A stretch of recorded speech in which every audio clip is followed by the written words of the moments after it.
We showed you earlier that a missing suspect in the French terror attacks is believed to be in Syria. She flew to Istanbul, Turkey 1 week before her partner killed 4 hostages at a kosher market in Paris. Holly Williams is in Istanbul, which is the first stop for a growing list of Western women choosing jihad. Holly, good morning. Good morning. It's believed Hayat Boumediene may have crucial information about whether her partner and the 2 other attackers in Paris last week were part of a much bigger terrorist cell. Officials here in Istanbul say Boumediene spent 6 days in Turkey before crossing into Syria. If she's joined ISIS or another extremist group, she will not be the first European woman to do so. Photographs of Hayat Boumediene show her transformation from the daughter of a French delivery driver to a radicalised extremist.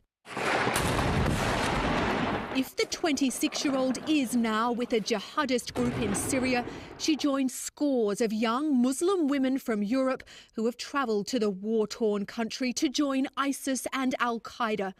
Many of them are just teenagers. The terrorist groups are recruiting younger and younger women. Professor Mia Bloom is the author of a study on female terrorists and says young women from the West, like Hayat Boumediene, are sometimes easy prey for radical Islamic groups.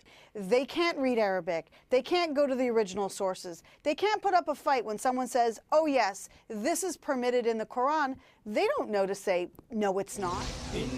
As ISIS tries to set up a functioning Islamic state in Syria and Iraq, it's actively recruiting women from Europe and the US to marry its fighters.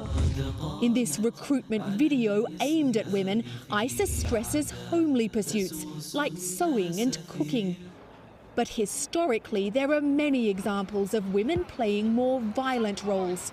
Female suicide bombers from Chechnya, known as Black Widows, have carried out several deadly attacks in Russia.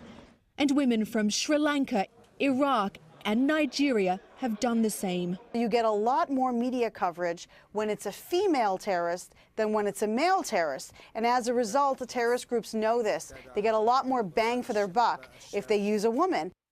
Officials here in Turkey say Boumediene spent 2 days in Istanbul and another 4 in a city close to the Syrian border before crossing into the war zone. Charlie? Holly, thanks.